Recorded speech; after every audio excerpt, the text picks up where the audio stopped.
go flat for Jalen Brunson, allow him to operate at the top, one-on-one. Brunson gets it, fires up a three. Shot no good, the chip, it's gone! It's gone! It's gone! With 1.2 remaining, Knicks take the lead. OG Anunoby, and it's 107-106. Towns will guard the inbounds. Robinson will guard Wembanyama. Vassell, Castle, Fox as well. Harper's going to inbound the ball. No timeouts left. They have to get it in. Harper lobs it inside. Castle hasn't lost it. That's it. It's over. The greatest comeback in NBA playoff history. Every Friday from 3:05 to 4 on 14 WILI and 95.3 FM. It's the Friday Sports Scene with Keith and Koivisto. Talking local sports every Friday. Getting you ready for the weekend and what lies ahead. High school sports, UConn, ECSU, and more.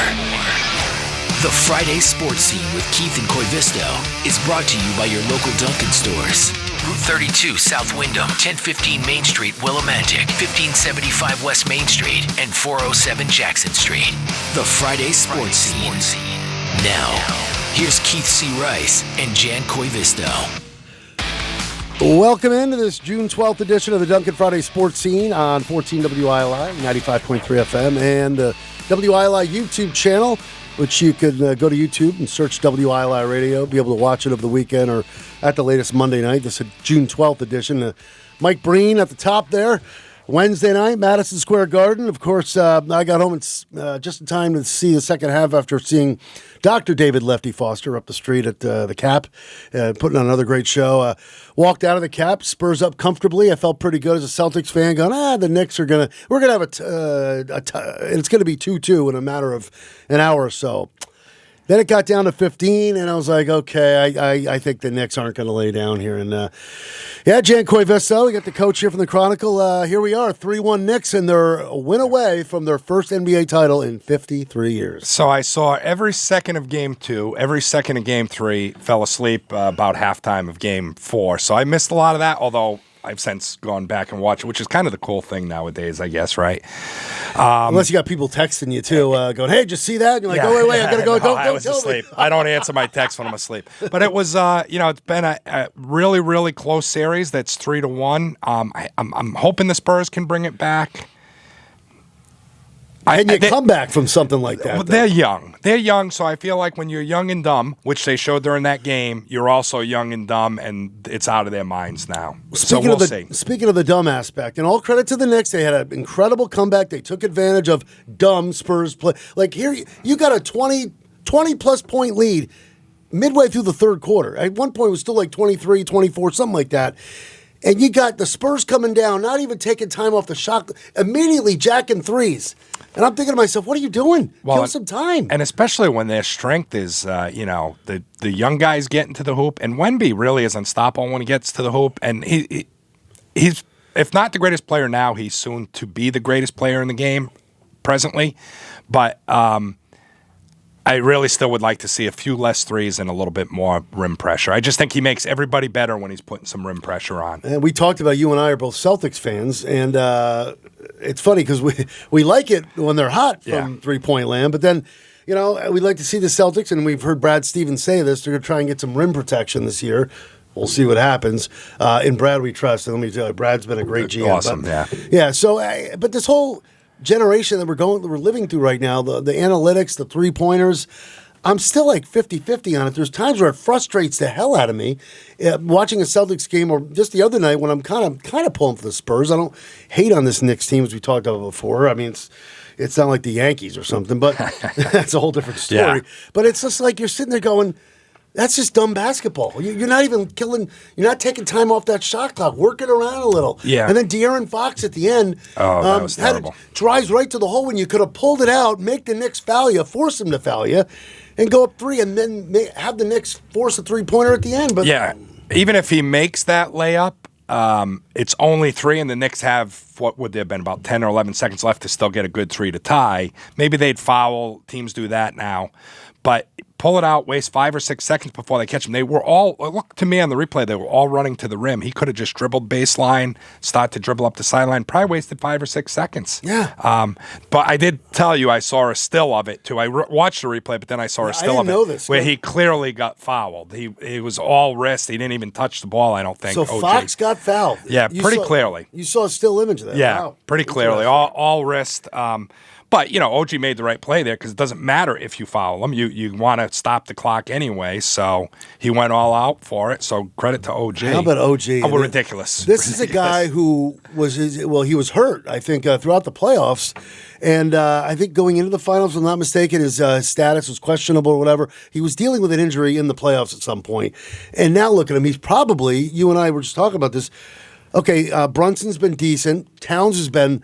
he's had a couple of past 2 games haven't been that great, but right now, I think OG Anunoby is the MVP if the Knicks win. And his defense is outstanding. He gets. I was reading earlier about some stats with when he's matched up with Wemby, how good he does on Wemby, and whoever else he's covering, he's good on. And that tip was that's an all-time play. Right? I mean, I don't, off the top of my head, Jordan, those last second shots he's hit. Well, but man, that tip was an all-time play. Timed it perfectly. A little bit of luck involved, I guess, with the way the ball bounced. Spurs boxing out. They're going to work on that before. And Wemby, instead of being under, which I get, they're switching and you don't want to give Brunson a shot, but Wemby was 30 feet away from the hoop on Brunson. That's the other thing. Back in the day, and I get the game's changing. I'm a 3-point fan. We've talked about it. But it feels to me Wemby's got to be near the rim on that play. 7'4". Figure it out. Figure out how to switch and match up without having to get Wemby away from the, because there's no chance OG gets a tip if Wemby's near the ball. And look, Wemby, as good as he is, and I'm a Wemby fan too. He's this series is being kind of classified as a dirty player, which was kind of you're really starting to see a lot. They call him the alien. He too, gets by the way. chipped so much. He does. Though. They're hitting him in places that guys don't want to be hit. They call him the alien, and that's his nickname. But look, as good as he is, Jan, he kind of choked down the stretch too. He is a great free throw shooter. Bricked a couple with 10 seconds to go. The key, we're talking huge free throws. Bricked them both. So. Yeah. Well, he hasn't had a great series, although he's probably going to finish 25 and 12 or whatever with a few blocks a game. Unbelievable. But that's just how special he is at 22 years old. It's hard to really know where a team will go because with contracts, maybe they got to move somebody at some point. But this team looks like a team that could be very, very special. And their big three is Wemby, Castle, and Harper. 22, 21, 20. If they keep that core and just continue to – and they got a pretty bright organization, just like the Celtics do. I give Brad Stevens a lot of credit. This could be a scary dynasty for years to come, the San Antonio Spurs. So with all due respect to SGA and OKC, and they got – probably the best GM in basketball, and Presti. I think OKC San Antonio is going to be a fun rivalry. I think so. I mean, it also depends where the freak might go. At least for a year or two, he'll have an impact. Maybe Golden State. Maybe LeBron. LeBron can't go as the guy, but if LeBron says go to Houston, they're now in that 3, I think, too. So I do think that it can change quickly. Speaking of Castle, though, boy, he was clutch. He's been great. He's unbelievable. His defense on Brunson, and I know Brunson was really good last game. We talked about the first quarter, game 1, but he's picking him up 90 feet. He's physical. He's strong. He gets a little punky at times, which I love when a 3-point player. Yeah, chippy. I love it. Love it. Yep. So I mean, it is. He's probably arguably Wemby's been their best player, but Castle is right up there. Yeah. And Dylan Harper's Ron Harper's son, stud, and he's only 20. I mean. Unstoppable to the rim. What a fun team. And speaking of the threes, I think both Castle, because I think this does happen with young guys, they're okay shooters. They'll become better shooters, and then when they get to the rim, it'll be even tougher to stop them. So, and one more thing on this, we got to get to the rundown. We got Coach Stanizzi coming up. So I got to say one last thing. In that last final play, 1.2 seconds to go, Spurs, can you try and get it to Wemby? He's 7'4". They got it to Castle, kind of. Yeah. But what was up with that last play? Get it to your best player. I don't know if that was the play. That was the first option. That was obviously part of the play where he was rolling. He was kind of open if Cat didn't tip it. But that last play, there were a few funny things. Cat, when he went to the sideline, was telling the fans to squeeze in a little bit on the guy throwing it in. So that was kind of funny. And then Cat tipped it, and the clock didn't start. If the clock started, pretty much by the time Castle got it, the buzzer would have went off. So if somehow Castle got it and was able to flip it up, it might have been a little controversy on all of that. And it was the Knicks clock keeper, so a little bit strange. Exactly. All right, we're going to just a quick rundown here, and then we're going to get to, I want to find out what's coming up on Homegrown following the Duncan Friday Sports Scene with J. Matt Rupar. But first, as I said, a quick rundown, though. We got Coventry baseball coach Jonathan Stanizzi in just a few here. We'll start with Coventry baseball. They bowed out. What a great season, though. Class S state semis, they go down 14-6 to Stonington. If I'm not mistaken, I think Stonington is in the finals, right? I know, yeah. Well, that was the semis. So Stonington is in the finals Saturday night at Palmer Field. Saturday night, Palmer Field. Coach Jonathan Stanizzi join us in a few, and hopefully next week we'll get Coventry Athletic Director Patrick Cox. We got to talk about what is going on. They're winning the girls golf team, the outdoor track team. So it'll be fun to maybe track down the AD there, Patrick Cox, maybe next week here on the Duncan Friday Sports Scene. NBA Finals Game 5, as we just mentioned, tomorrow night in San Antonio. Knicks a win away from the first NBA title in 53 years. Pray for New York City that they things can. Boy, things were crazy everywhere I looked on social media. I know the President 3. New York City was out of control the other night. Stanley Cup Finals now 3-2 Carolina. Canes with a 4-2 win last night in Raleigh. Back to Vegas for Game 6 on Sunday night. MLB, Red Sox kick off a weekend series at Fenway with Texas.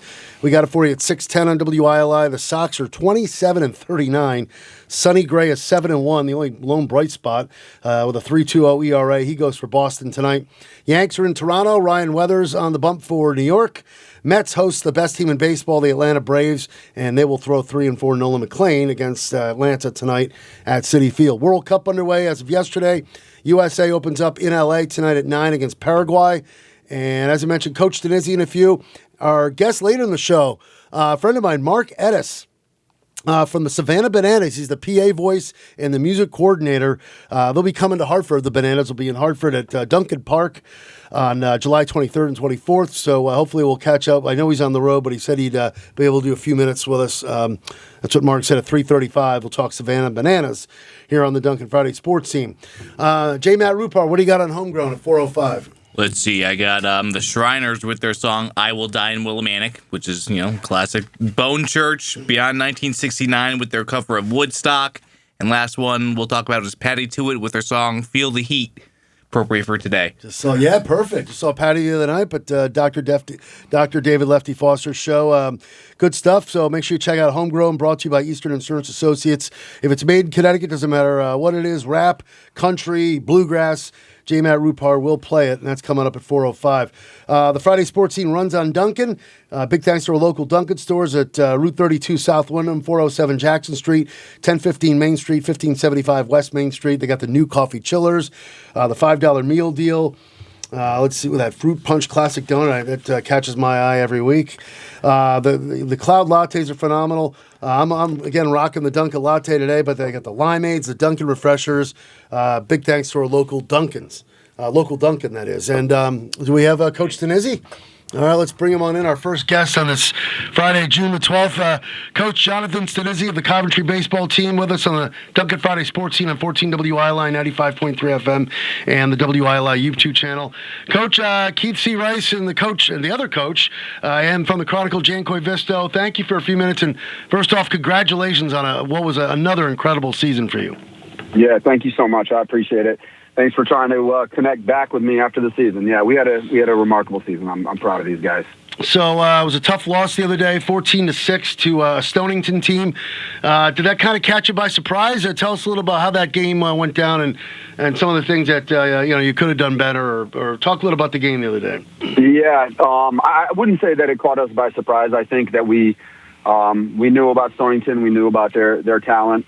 I think that we did some things unorthodox that we hadn't done in a while, and Stonington executed early and then continued to put the pressure on us. We did try and mount a little bit of a comeback, and it kind of got away from us a little later in the game in the sixth. But credit to those guys. They did. I mean, they played a perfect game. They executed some bunts, some small ball. They hit the ball hard. Pitcher was outstanding. So, hats off to them. They deserve to be in the finals. I'm proud of our guys. I thought, going in, we were set up for success. We had everybody available. I think it just wasn't our night. Coach, I had a couple people there. One guy's a Stonington fan. His nephew played for Stonington, and he was texting me updates. He was pretty happy when it was 7-0, but then you guys stormed back 7-4. Yeah. And it sounds like the play of the game was you had a few guys on, and the Nichols kid made a heck of a play in right field. Yes, we battled back, right? In times of adversity throughout the season, and that's exactly right. It was 7-0. I think they were feeling good, but we put up 4, and we felt like we were in the game, and we were looking for a 2-out rally, and we hit the ball. We thought it was I know DeAngelis who hit it. He thought he got all of it. I thought he got all of it. He thought it was out. And what we thought was potentially a 3-run home run, and if not that, a 2-run extra base hit. The kid went back on it and made a phenomenal play. That really, what would have been momentum shifting in our direction, really, they capped that, and they were excited going back in the dugout, and rightfully so. The kid made a phenomenal play to kind of stop us there, and that we never really got a whole lot going the rest of the game until bottom of the 7th, and even then, we were chasing 10. It was a huge lead to overcome. But, hats off to that kid. He made a phenomenal play. Look, can I have a follow-up to that a little bit? I want to ask you about a few players first, too, but I also was told by a couple different sources that the Coventry fans are unbelievable and the community support was great. So is that what do you want to say about that? Yeah, they all waited for us as we exited the stadium. One of the things that I had said, when I reached out kind of to summarize the season yesterday, reached out to the families and the community, and I just said how grateful I think we were because, one of the things that stood out to us was the amazing support from the beginning of from game one, when we played in Manchester. The support was amazing. All the way to the semifinals, the community has come out and supported us. Families have, from helping us with stats on Game Changer and taking pictures and helping, to do the things that build culture, painting the dugouts, bringing watermelon. It just, the list is endless, and I really appreciate the community coming out. WILI is a Willimantic and Wyndham radio station, but we serve Eastern Connecticut, especially with 95.3 FM. So it may sound like we've been favoring Coventry. We love our Wyndham and Wyndham Tech and Lyman and the other local teams, but Coventry has just been on our radar a lot lately. And Coach, this is the second time you've joined us. Coach Jonathan Stanizzi of Coventry Baseball on the line. Of course, there's a request out for athletic director Patrick Cox. We're just so impressed, not just with the baseball team, the softball team, but girls golf has been winning, outdoor track. It's got to be great to be a part of that culture, right? Yeah, yes. That was another thing that I had mentioned was the championship pedigree and culture that comes out of Coventry from every sport. I mean, girls volleyball, girls basketball. This year has just been remarkable for the girls programs, right? Girls basketball, girls volleyball, and then track and field for the first time ever was just amazing. Our girls golf team, which has only been around for a handful of years, had an amazing season. Our boys golf team finished runners up in the Division III. So it's just one after another. And I mean, after winning a state championship last year, the golf team and both of my kids play golf. And really? So my son is a senior on the golf team, the runner-up golf team, and my daughter is a sophomore playing on the varsity golf team, and they love it, right? And the coaches put in the time and the effort. It's just a great program to be a part of. And of course, like you said, that it's top down. It's the administration, it's the athletic department, it's the athletic director in Pat Cox. It's the time and effort that the coaches put in, and it's also the community, the support from the community. So it's great to be a part of that culture. Well, as I said a few weeks ago, it must be the last name Patriots, too, because, sorry, a little Boston sports fan bias. Yeah. It's almost like Coventry is doing what Boston sports gave us from 2001 to 2020, whatever it was. I'm making it's kind of a stretch of an analogy, but you get the gist. And that's right. We took the reins. We took the reins from the Patriots, and We'll take it from here. What did you tell the kids after the loss of Stonington? After you had such a tremendous year, it ends unfortunately in the semifinals. What did you tell the boys at the end of the game? Yeah, I think one of the things that stood out to me was the way that they carried themselves after that loss. Look, we fully believe that we were good enough to be, Class S champions. I think, we demonstrated our capability throughout the season, and that's what I told them. I told them how proud of them I was. This was a long season. The end of the season was a rough one. If you remember when we spoke last time, we were going into a tough stretch. Tough schedule. And we came out of that, with flying colors. I couldn't have asked for more. Winning the NCCC and winning that game of that stretch of 4 games in 5 days. I just told them how proud of them I was, and that there was that if you were to sign up for the kind of season that we had, winning the NCCCs, 23 in a row, getting the 1 seed, hosting 3 games in the state tournament, and then getting to play at Palmer Fields, that's amazing. And I also said, for this group of seniors is really special because I said if you get to end your career, if you get to play at Palmer Field, it's special, right? And these guys have had the opportunity 3 times, to play at Palmer Field and to win a state championship and be runners-up 1 year. It's just an amazing legacy that these guys leave behind. And I just expressed my gratitude for them giving us their all, giving the community their all. And I also said, look, these guys have paved the way, and there was a group ahead of them that we talked about, the 2024 team and teams before that, the 2018 and 2019 teams. These guys have some big shoes to fill, and I think that our up-and-coming guys are willing to take the reins there. Let me ask you about, I know you were loaded with league all-stars, but it looks like 3 all-state players, DeAngelis, Johnson, and Menzel. What do you want to say about them? Yeah, that's correct. This is back-to-back seasons for Dustin Menzel and Kevin Johnson to make All-State. And Dominic DeAngelis just had a remarkable season. We would not have been here without him. He made All-State. He's making All-State for as a junior, and just proud of him, proud of their efforts. And then our other 2 all-conference players, Mather Spear and Kyle Hecht, who I think played at an All-State level, and I think it's unheard of to have 3 All-State players and to have 5 guys the caliber of talent that they put on the field, and the work ethic and giving us their all. So I'm really proud of all 5 of them, and I'm looking forward to celebrating with these guys on Tuesday. So now the little bit of the bad news: 4 of your top 5 hitters are seniors. You ready to replace them? Yeah, I mean that was sort of what I said. Obviously there's some time for reflection and some time to, we had such an experience. I mean, it's you got to reflect on that and not just jump forward. And I'm still sitting here thinking about what could have been and what could we have done differently, and also just appreciative of the time and the experience. But I'd be lying if I wasn't telling you that I'm looking forward to next season. I am, and I'm already thinking about the pieces. And I said, I put it very clearly to our guys. I said, you got to put in the work, and they will. I know they will. So it's from our perspective, it's not rebuild, it's reload, and that's what we're looking forward to doing. A couple more minutes here with Coach Jonathan Stanizzi, Coventry baseball, coming off a tremendous season, which unfortunately ended in the Class State semifinals with a loss to Stonington the other day. But sounds like brighter things are definitely ahead. Now, some of the kids you're losing, have they announced? Are they playing? Do they announce where they're going, or are they going to the next level? Tell us a little about that. Yeah. So we're losing 5 seniors. Our catcher, Dustin Menzel, is going to play at the University of Maine.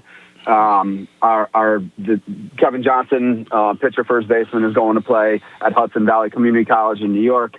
Shortstop Mather Spear is going to play at UConn Avery Point.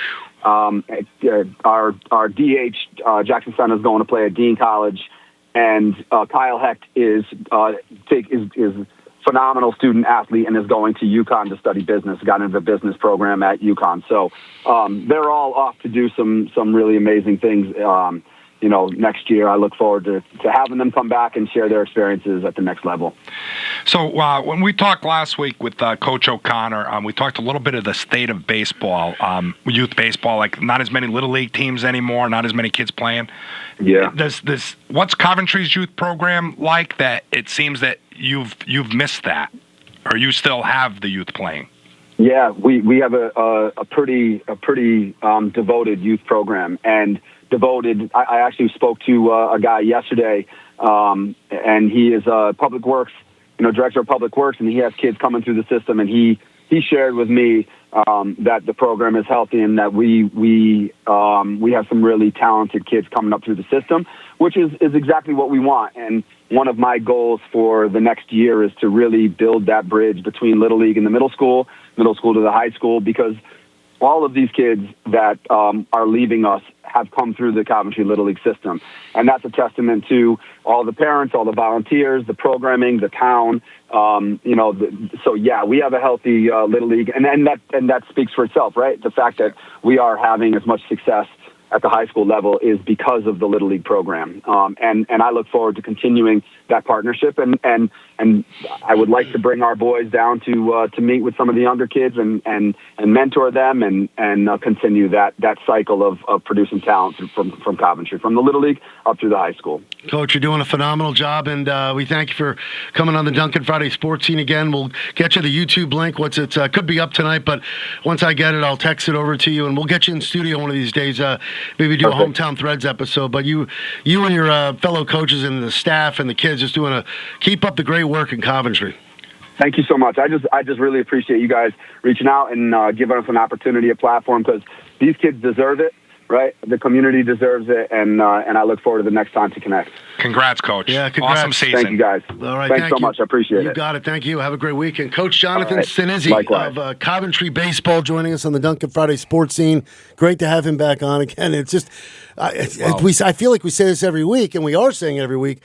I don't think there's a program right now, I could be wrong, at Coventry High School that's had a losing season. It doesn't seem, and it seems like a bad season in air quotes because we're on the radio, is 12 wins, 12-8. Like I did his last 15 years, and it's every sport. Whenever we do a Coventry team, I like to look back at the last decade or so.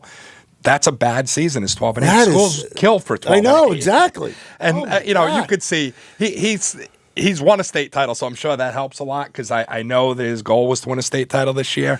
But he realizes how special it is. And a state semifinal is crazy to get to. It's crazy to get to. So that disappointment gets a little tempered, I think, by the history, and that it's still a heck of a great season they had. It seems like they're all setting the bar high. Each program, they're all. I wonder if they're all friendly in a friendly way, competing with each other too. So I'm sure there's a little bit of that. And usually, a school like that too, I bet you that push each other, and I bet you they attend each other's games too as much as possible. Of course, that's important. That's really important. And again, I was told 2 separate sources how great the community turnout was for Coventry and Middletown. So that's really important too. As I said before, we love our Wyndham Tech, Lyman, all our other local programs, but Coventry's been on our radar lately just because of all the winning. It's just so impressive. So thanks again to Coach Jonathan Stanizzi.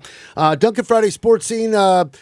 First half in the books. On the other side, we're going to talk a little Savannah Bananas because they'll be in Hartford July 23rd and 24th. I got my good friend, hopefully we can connect with them, Mark Ediss. They're on the road. They're always on the road. I forget where he's at now. He might be in Iowa or something like that.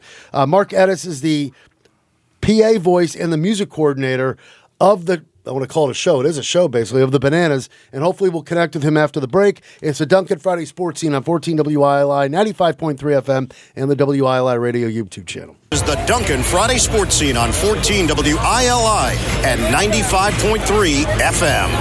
All right, welcome back. Second half of the Duncan Friday Sports Scene for this 12th day of June. Keith C. Rice with the coach and Jan Koivisto from the Chronicle.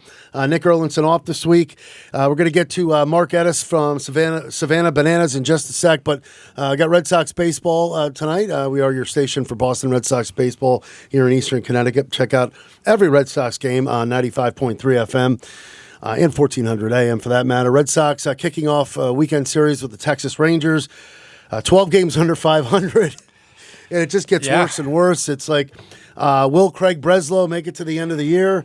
I'm starting to think, will he make it to the All-Star break? I don't know. It's just. Well, I guess you don't want him if you're going to make some deals one way or the other, whether it's to trade guys to get built for the future at this point, or if it's to try to get better because they're still going to be in the third wild card spot hunt. I don't know that you want him doing it if he's not going to be your guy. Again, I think he gets a little bit too much blame. I think the players should get more blame. Guys are underperforming what they're supposed to do. Well, and even what's the home record about? Because awful. So they're 500 on the road, 10 and 21. Flip that to 21 and 10, which is not crazy. And now they're in the wild card already. It's absolutely insane that they don't have a right-hand bat and they play at Fenway Park. Now, there are rumors that they're trying to get a right-hand bat, but that's the question. Where are you going to get it? Where are you going to get it? It's like free agency, forget about it. I mean, they're absolutely clueless. The decision, forget the players. The decision-making at the top is a clown show. I never thought I'd be saying that, but it is.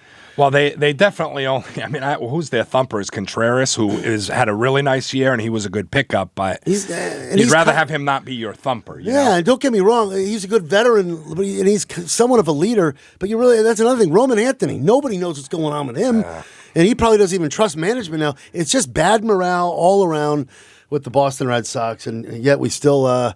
Find some way to tune in for a few innings. I'm going to tune in. I'm going to keep tuning in through this month, I guess, and then I'll probably make a decision if I'm tuning out. Well, hey, if you want to, after tonight, there's not much else on, right? We'll have the Bananas. Forget the Red Sox. Let's watch the Savannah Bananas. It's much more entertaining than a 27-39 baseball team, which is an absolute joke. And one team that's not a joke, and they're very entertaining, and they're still catching the world on fire. The Savannah Bananas, and it's a pleasure to bring in a good friend of mine, longtime radio pal, and they were up here a few years ago, right here in these Willimantic studios. Mark Ediss, we know you're in Nebraska right now. He's the PA voice, music coordinator of the Savannah Bananas. Keith here, and along with my co-host from the Chronicle and the coach, Jan Koivisto. Thank you for a few minutes, buddy. How are things in Nebraska today? Beautiful, beautiful day. So it was pouring rain yesterday morning. We had a game at Haymarket, which is like the 8,000-seat baseball stadium. We did a game last night. Weather cleared up perfect. And as I'm talking to you right now, I'm at the very top of Memorial Stadium here in Lincoln, Nebraska, University of Nebraska. Tomorrow night, rather, going to have 85,000 here. It's crazy.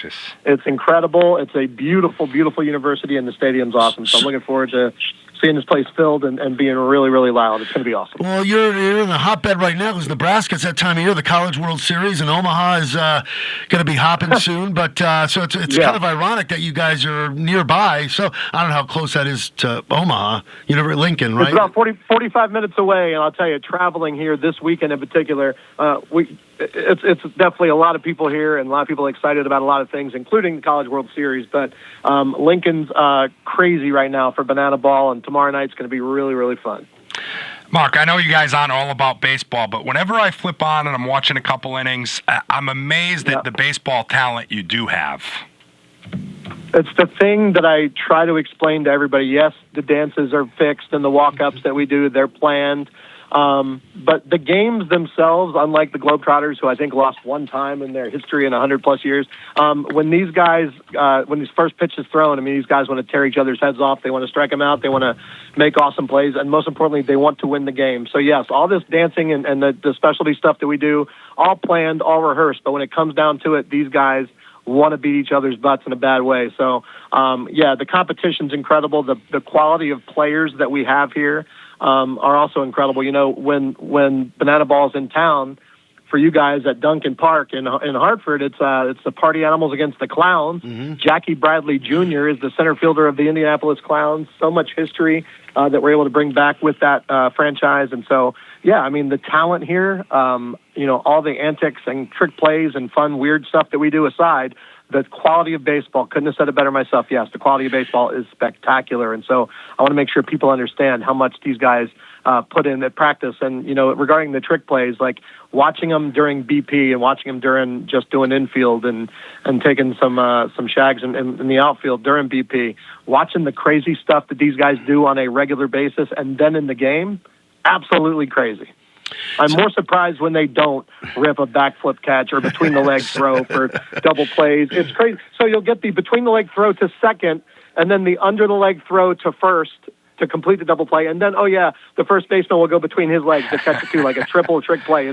It's the most stupid thing I've ever seen, and by stupid I mean amazing. And you've been involved in this from the very beginning, and it probably still blows your mind, right? It is. I've been with the Bananas since we started in 2016, and then obviously when we started touring in 21. I would have never imagined that I'd be filling up college football stadiums and my voice billowing and playing and in all these stadiums. But man, it's crazy how much banana ball is loved, and it's because the boring parts of baseball are just taken away here. No mound visits, can't step out of the box. You could steal first base on a wild pitch.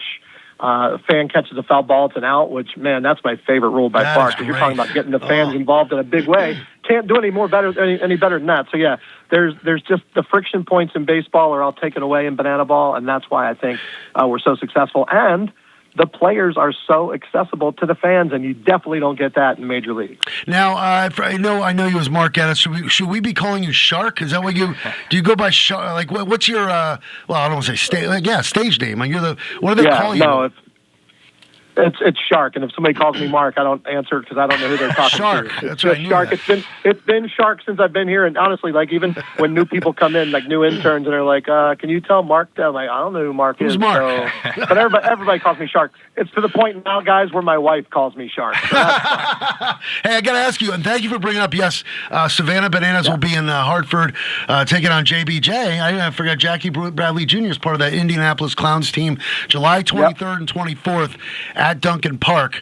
So make play. Go ahead. It's the party animals against the clowns. So it's Banana Ball Show. We're going to be at Wrigley Field weekend, by the way. Party animals and the clowns. That's right. Thank you for clearing that up. Bananas do MLB. You guys are MLB stadiums now, but these other teams are going to like Hartford and smaller venues, right? Everywhere. Yeah, I mean, Party Animals just played Milwaukee at I don't think it's called Miller Park anywhere. Whatever that park is called now is amazing. They sold out their very first headliner at a Major League Park in Milwaukee over the last weekend. And then next weekend, we head to Cincinnati with the Clowns for their next headliner at a Major League Park. So everybody's getting their shot at Major League Parks. We're selling out everywhere. And Banana Ball is just really it's, as Jesse Cole says, we're just in the first inning, which is really scary to think about because of all the stuff that we've already been able to accomplish. But there's more to come. It's just, I can't tell you how honored and how blessed I am to have been a part of it from the beginning, but to still be climbing the ranks as we will. It's just so exciting. Well, as Sox fans here, we've seen JBJ make some trick catches, if you will, at Fenway Park through the years. So is he your first? I know you've had major leaguers like fill in at times, but is he your first leaguer?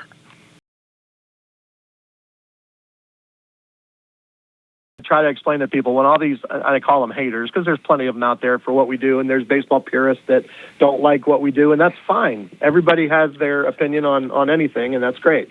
But when you have major league players and borderline almost Hall of Famers like JBJ, you got we had Roger Clemens out in Houston last year. We've had our fair share of major leaguers join us, but also our prime time coaches, which are the prime time games. For the Clowns, our primetime coach is Ryan Howard. Oh, I saw that. Former Philadelphia Philly. And then Shane Victorino is the Loco Beach Coconuts primetime coach. So, you're talking about guys who have won World Series, guys who have played at the top level of the game and who buy into 100% what Banana Ball is all about. That says something. And so that's my retort to all these quote-unquote haters about Banana Ball. Like, guys, we got literally, Hall of Famers that have joined us. Joe Torre, I'll never forget this, when we played Yankee Stadium.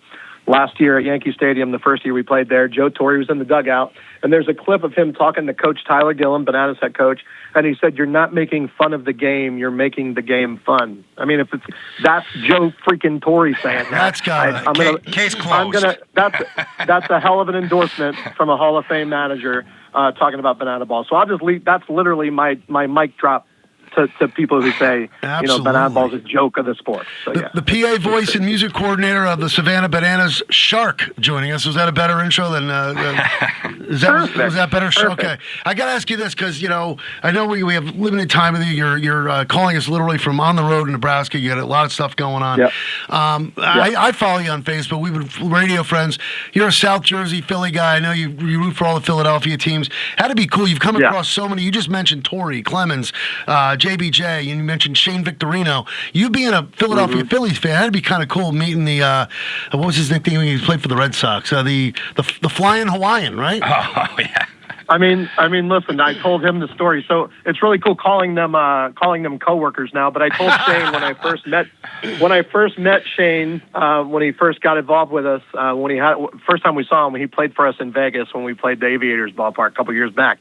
That's when we were first introduced to him playing for us. But when I got a chance to sit and talk to him, I was like, Shane, you probably don't remember this because I'm sure you get heckled by a lot of people, but I used to go to plenty of games at Citizens Bank Park, and I'd sit my butt in the outfield. I'd go by myself just because I'm just a big baseball guy. I'd go play. I'd sit in the first row in outfield, and this might have been a time when you weren't doing so well, and I remember yelling stuff to you and throwing stuff at you, asking for a ball, but also when you didn't give me one, I'm a total sucker for a Major League Baseball game. But anyway, I was yelling stuff at Shane, not so nice stuff. And I was like, one time you yelled back at me, at least I can see my fill in the blank.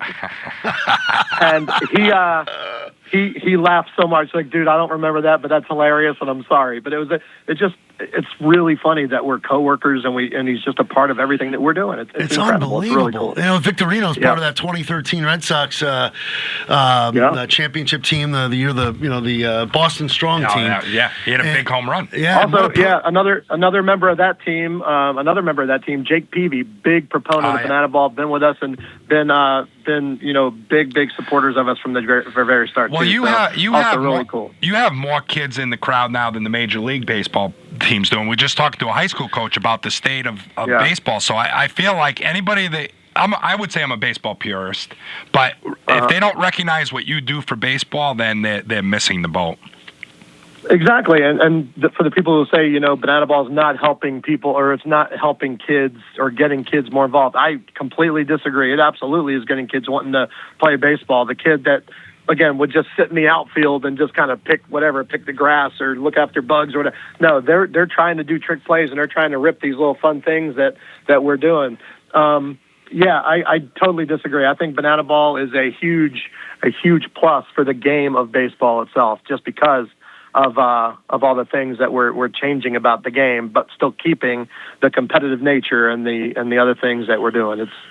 I couldn't be more further from the truth than it's hurting the game at all. We're helping it, if anything. Yeah, as I said, I follow your travels, being Facebook friends with you, and I'm a little jealous. You're in a different airport every day. I'm like, man, he's living the life.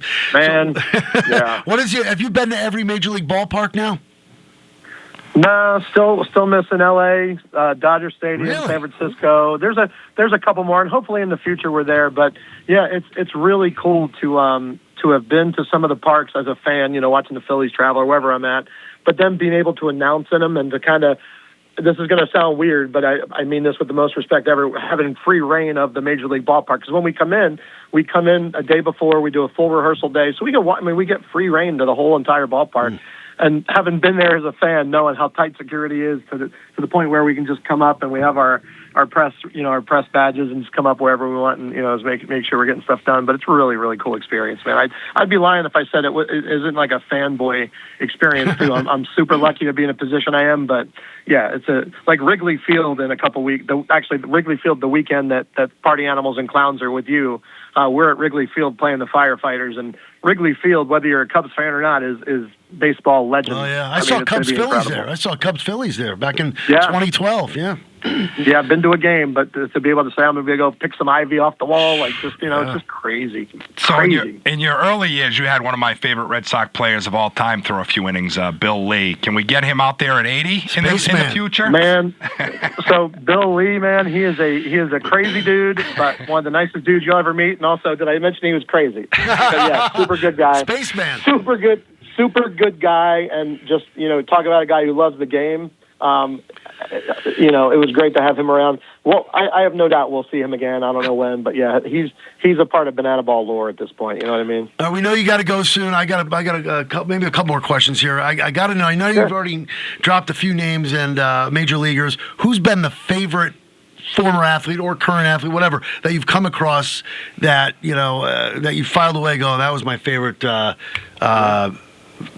encounter so far. Man, that's such a hard question because there's been so many. I will say, so last night, just because we're talking about last night our special guest in Lincoln at the minor league park was Jabba Chamberlain. He's from Lincoln, Nebraska. Oh, my God. Yankee World Series winner. And when I tell you he milked every second of his walk-in and his entrance, normally, now, remember 2-hour time limit, clock's never stopping, clock goes. When I tell you it took like 5 minutes off the clock for Jabba Chamberlain to come in, out of the crowd, come in and pitch, his first warm-up pitch was like 4.5 minutes after we said his name. He was signing autographs on the way in. It was so cool. He enjoyed every second of it. Lincoln gave him a good pop, and it was awesome. As far as the players we've had, like I said, I mean, Roger Clemens was really cool. Seeing walking in the locker room in Houston, seeing Ryan Howard for the first time. Wow. Oh, okay. So yeah, thank you. My Ashley here, she's our video board director. She just reminded me of my favorite time. So whenever we have a special guest, Jesse Cole will intro them, and I'll hit their music, their entrance music. The single biggest pop I've ever had for a special guest was when we were in San Diego last year, and I hit the button for Hell's Bells, and Trevor Hoffman came out. When I tell you it's the loudest pop I've ever heard, I hit the button to start Hell's Bells, and it's the biggest chills I've ever gotten in my entire life. That is awesome. That is awesome. Oh my God! I could. Yeah, I wish we had time to go out to dinner. You could go on and on. I'd love to hear these stories for hours, dude. Oh hours, my God. Anytime you want. You mentioned Jesse Cole. Who's from Boston, if I'm not mistaken. Talk a little about Jesse real quick. I know we got you for like about another minute or so. Off Jan, another question, but please talk a little about Jesse Cole. One of my favorite. The reason I am where I'm at is when I got to Savannah Radio in 2015. I was hired to do afternoons at a station in town. The single A team for the New York Mets, the Savannah Sand Gnats, were leaving town. They wanted a new stadium. City said no. They left to go to Columbia, South Carolina. Next thing I know, there's a Facebook page popping up saying Savannah Baseball 2016. I spam messaged this Facebook page for 3 weeks straight until I got a response. Finally get a message back saying, hey, don't know what we're doing yet, but I have your information. 2 weeks after that, Jesse came on my afternoon show to talk about the plans for Grayson Stadium. Nothing bananas yet. 2 weeks after that, we do a thing at the convention center. They introduce what they're doing. I get an interview to go be a PA to do the PA announcing. I get an interview and audition. I get the job. Nobody else auditioned. I just blew them out of the water. For whatever reason, I sang Wanted Dead or Alive by Bon Jovi in the press box. Don't know why, but anyway, it helped a little bit. And then 2 weeks after that, they announced the name of Savannah Bananas, and I've been there ever since, and it's just been crazy, and I am super-duper blessed.